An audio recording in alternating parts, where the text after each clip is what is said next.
गंगा के किनारे शहरों को जोड़ने को लेकर के यूपी में बना था सबसे बड़ा एक्सप्रेसवे, गंगा एक्सप्रेसवे, मेरठ से प्रयागराज तक। लेकिन अब इस गंगा एक्सप्रेसवे का विस्तार किया जा रहा है और अब यूपी जुड़ जाएगा उत्तराखंड से, मेरठ जुड़ेगा हरिद्वार से। जी हां, इसको लेकर के यहां पे अनुमति दे दी गई है और अब शुरू होगा मेरठ से लेकर के प्रयागराज तक का सफर और साथ ही प्रयागराज से आपका हरिद्वार तक का सफर, जो कि यहां पे गंगा एक्सप्रेसवे के यहां पे एक्सपेंशन के माध्यम से होगा। चलिए आज आपको बताते हैं इसमें कौन से प्रमुख जिलों को कनेक्ट किया जाएगा, यूपी के कितने जिले इसमें शामिल होंगे, उत्तराखंड के कौन कौन से जिले इसमें शामिल होंगे, कितने किलोमीटर का यहां पर ये एक्सप्रेसवे आपको एक्सपेंशन होगा और इसको लेकर के आगे अब तक क्या अपडेट आई है। सबसे पहले यहां पर आप सभी को बता दें, उत्तर प्रदेश सरकार के द्वारा अनुपूरक बजट 2026-27 प्रस्तुत किया गया और इसी बजट में उन्होंने 5700 करोड़ रुपए का प्रावधान किया है। इस 5700 करोड़ रुपए की जो राशि है मेरठ से हरिद्वार तक गंगा एक्सप्रेसवे के विस्तार को लेकर के जो प्रस्ताव है उसके लिए जारी की गई है और इस विस्तार का उद्देश्य है कि उत्तर प्रदेश और उत्तराखंड के बीच तेज और आधुनिक सड़क संपर्क को यहां पर बनाया जा सके। और ये आपको देख सकते हैं, यहां पर आपको मेरठ से शुरू होकर मुजफ्फरनगर, रुड़की होते हुए हरिद्वार तक आप पहुंचेंगे और ये आपको पूरी परियोजना जो विस्तार यहां पर किया जाएगा। सवाल यह भी है कि आखिर ये विस्तार किया क्यों गया है। यहां पर हम देखें तो आपको गंगा एक्सप्रेसवे को धार्मिक और आर्थिक दोनों ही दृष्टि से उपयोगी है। उत्तराखंड में और आपको उत्तर प्रदेश में देखा जाए तो गंगा जो है उसके किनारे बहुत सारे यहाँ पे धार्मिक रिलीजियस सिटीज हैं, बहुत सारे अनुष्ठान होते हैं और इनका अपना एक बहुत ही पवित्र नदी है। इस कारण से यहाँ पर देखा जाए एनसीआर से हरिद्वार तक की यात्रा भी अब आपको कम हो जाएगी। उत्तर प्रदेश उत्तराखंड के बीच व्यापार और पर्यटन इसके माध्यम से बढ़ेगा, औद्योगिक निवेश से लेकर के लॉजिस्टिक हब तक और राष्ट्रीय एक्सप्रेसवे नेटवर्क का यहाँ पर विस्तार होगा। ये सारा कुछ फायदा यहाँ पर होगा, इसलिए आपको देखा जाए तो इसके विस्तार को मंजूरी दी गई है। देखा जाए जो संभावित रूट मैप की बात होती है कि कहां से होकर गुजरने वाला है, तो जैसे मैंने बताया आपको मेरठ से आगे उत्तराखंड को कनेक्ट करना है, तो यहां पर मेरठ के बाद मुजफ्फरनगर, आपको यूपी के दो आपको यानी कि अगला जो जिला होगा मुजफ्फरनगर तक एक्सटेंड किया जाएगा और उसके बाद फिर यहां पर जब आपको उत्तराखंड के बॉर्डर में रुड़की और हरिद्वार दो जिले यहां पर आपको प्रमुख रूप से कनेक्ट होंगे।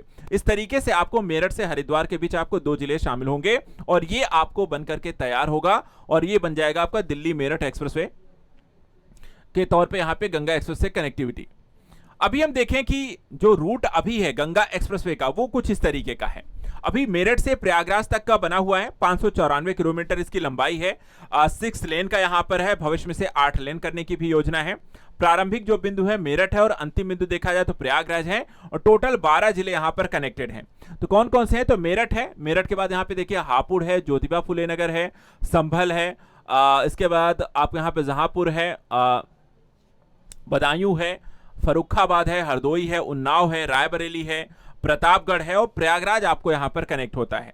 अब इसी में हम देखें तो मेरठ के बाद आपका मुजफ्फरनगर आपको कनेक्ट हो जाएगा, तो एक और जिला यूपी का इसमें कनेक्ट हो जाएगा, तो टोटल 13 जिले जो होंगे यूपी के हो जाएंगे और उसके अलावा 2 जिले जो होते हैं आपको रुड़की और हरिद्वार यहां पे कनेक्ट हो जाएंगे। तो गंगा एक्सप्रेसवे 2 राज्यों के मध्य यहां पर हो जाएगी और 15 टोटल जिले हो जाएंगे, जिसमें से 13 जिले जो होंगे आपको यूपी में होंगे। और प्रयागराज में ही देखा जाए तो यहां पर फिर आपको विंध्य एक्सप्रेसवे आ रहा है, तो प्रयागराज जो होता है विंध्य एक्सप्रेसवे जो गंगा एक्सप्रेसवे से कनेक्ट कर दिया जाए तो आपको देखा है तो सोनभद्र से लेकर के आपको जो कनेक्टिविटी होगी वो मुजफ्फरनगर तक हो जाएगी और इस तरीके से आपको पूरा आपको लास्ट एरिया आपको कनेक्टेड हो जाएगा, यानी कि एक्सेस बहुत आसान हो जाने वाली है। अब यहाँ पे फायदा क्या है, तब सबसे पहले धार्मिक पर्यटन का यहाँ पर फायदा होगा। धार्मिक यानी कि बेहतर सड़क संपर्क के माध्यम से हरिद्वार देश के सबसे बड़े तीर्थ स्थलों में जो कि एक है और कांवड़ यात्रा, कुंभ मेला और गंगा स्नान हेतु जो लाखों श्रद्धालु आते हैं।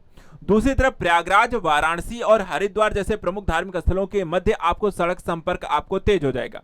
साथ ही धार्मिक पर्यटन, होटल, रेस्टोरेंट, स्थानीय व्यवसाय को यहां पर फायदा होगा। एक तरफ आपका प्रयागराज है, उसी से सटा हुआ आपको वाराणसी है, दूसरी तरफ यहां पे हरिद्वार है। तो ये शहर जो होते हैं कनेक्ट होने से गंगा के किनारे इन शहरों की धार्मिक स्थिति, लगने वाले मेले, पौराणिक यहां पर आपको स्थिति और साथ ही यहां पर कांवड़ और कुंभ जैसी स्थितियों के कारण इनका अपना ही महत्व है। तो धार्मिक पर्यटन यहां पर प्रमुख रूप से फैल सकता है।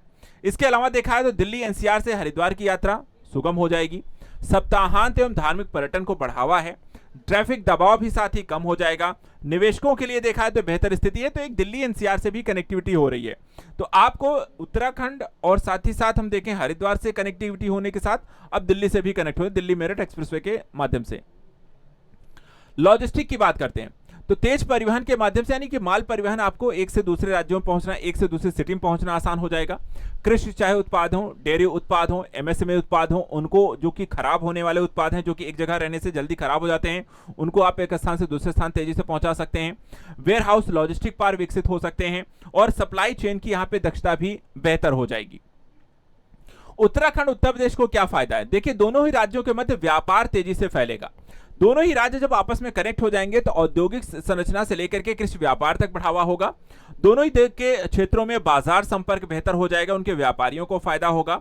परिवहन लागत कम हो जाएगी, प्रतिस्पर्धात्मकता बढ़ेगी और सीमा क्षेत्रों में यहाँ पर आर्थिक विकास को यहाँ पर बढ़ावा मिलते हुए दिखेगा। तो दोनों ही राज्यों को इसका फायदा होगा। इसके अतिरिक्त औद्योगिक कॉरिडोर को भी विकास की नई रफ्तार मिलेगी। इंडस्ट्रियलाइजेशन भी आपको गंगा एक्सप्रेसवे के किनारे हो जाएगा।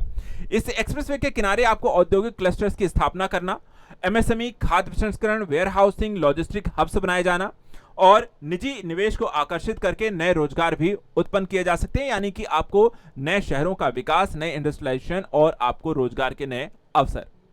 भविष्य के दृष्टिकोण से कैसा होगा? गंगा एक्सप्रेसवे के विस्तार के माध्यम से न सिर्फ उत्तर प्रदेश उत्तराखंड के आर्थिक कॉरिडोर के तौर पर इसे विकसित होते हुए देख सकते हैं, बल्कि पर्यटन, उद्योग और लॉजिस्टिक का एकीकृत स्वरूप देखा जा सकता है।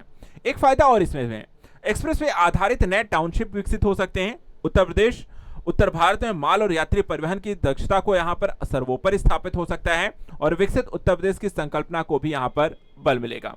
तो गंगा एक्सप्रेसवे के विस्तार को लेकर आपका क्या कहना है? मुजफ्फरनगर को इससे जुड़ने और साथ ही अगर आपको प्रयागराज जैसे सिटी से, वाराणसी से होकर सीधे हरिद्वार जाना भी आपको आसान हो, कहीं चेंज नहीं करना है, सिर्फ एक एक्सप्रेसवे को पकड़ना है और सीधे हरिद्वार, हरिद्वार से सीधे प्रयागराज और वाराणसी पहुंचिए, आसान हो जाएगा। उत्तर प्रदेश से संबंधित ऐसे ही करंट अफेयर्स के लिए आप हमारे साथ जुड़े रहिए और कमेंट कर जरूर करें कि आखिर ये एक्सप्रेसवे कैसा है। Thank you so much and good luck.